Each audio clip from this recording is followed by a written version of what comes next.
It's an honor to stand here on the same stage that Ronald Reagan stood more times than any other speaker at Cpac, and to share this podium with the great speakers that make up this year's conference. But nothing beats joining you in the audience and back home in the fight to save our freedom. I'm an advisory board member of the ACU, and I'm pleased to introduce our next speaker, the Honorable Bob McEwen. Last night, Bob gave us just a glimpse of his talk today, for which he received a standing ovation. And it was right there, right then, that I decided more of his talk today and less of my intro would be a good thing. So let me refer you to your program for his full bio. And instead, I'll leave you 3 things that you should know about Bob. 6, 76, and 96. 6 is the number of terms Ohioans sent him to Congress to represent us, where he not only served his district well, but conservatives across the whole state and across the whole country.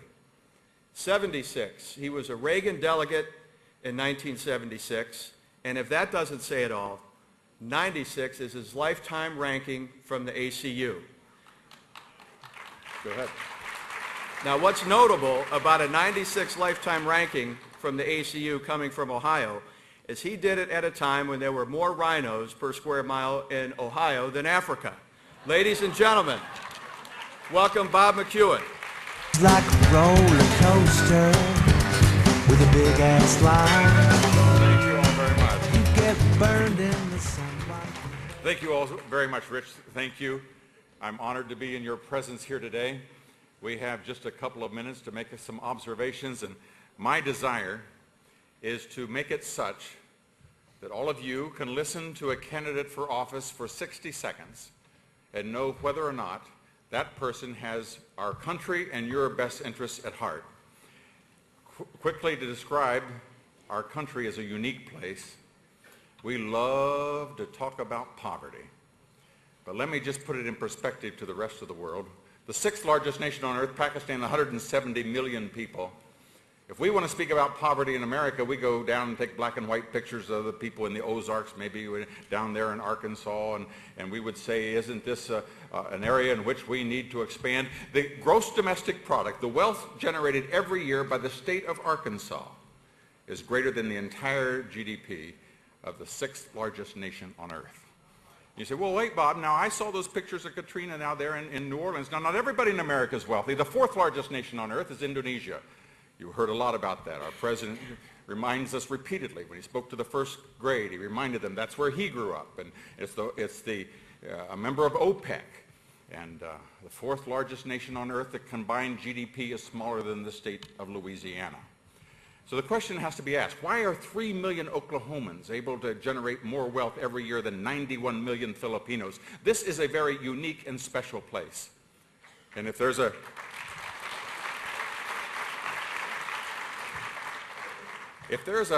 widget factory on one corner that's prospering and a widget factory on another corner that's failing, there's a reason. And if there's a church on one corner that's prospering and a church on another corner that's failing, there's a reason. And if there's a nation on one side of a river that's prospering and a nation on another side of a river that's failing, there's a reason. And it's essential that we know what it is, lest we allow people to vote to change it, and then we have no place to go.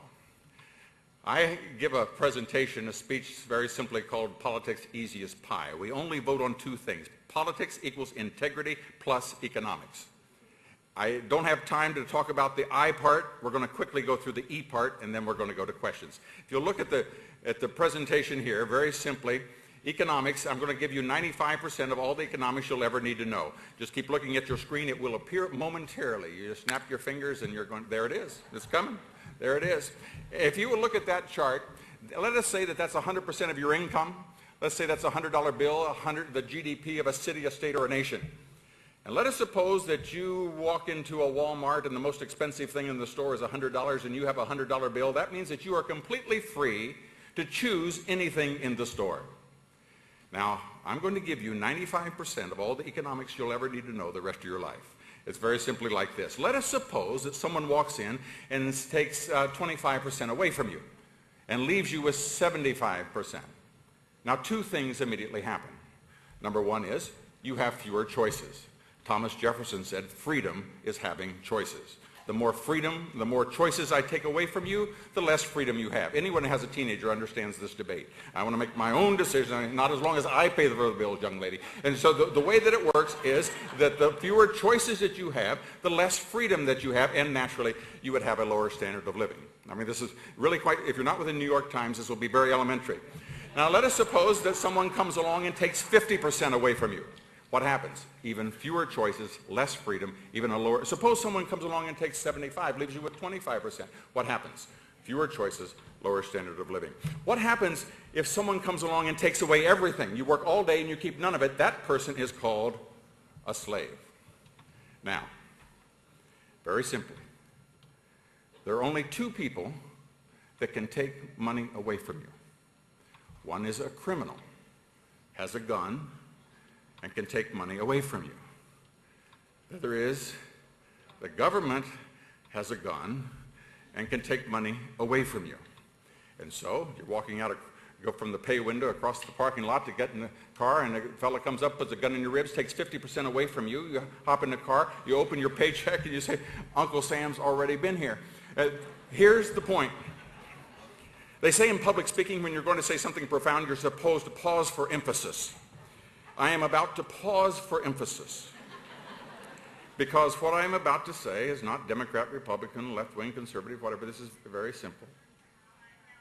The impact is the same.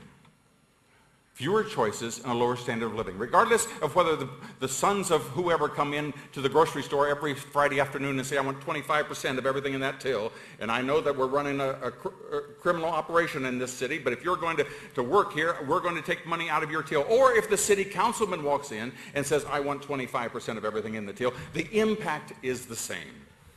That is, fewer choices, a lower standard of living.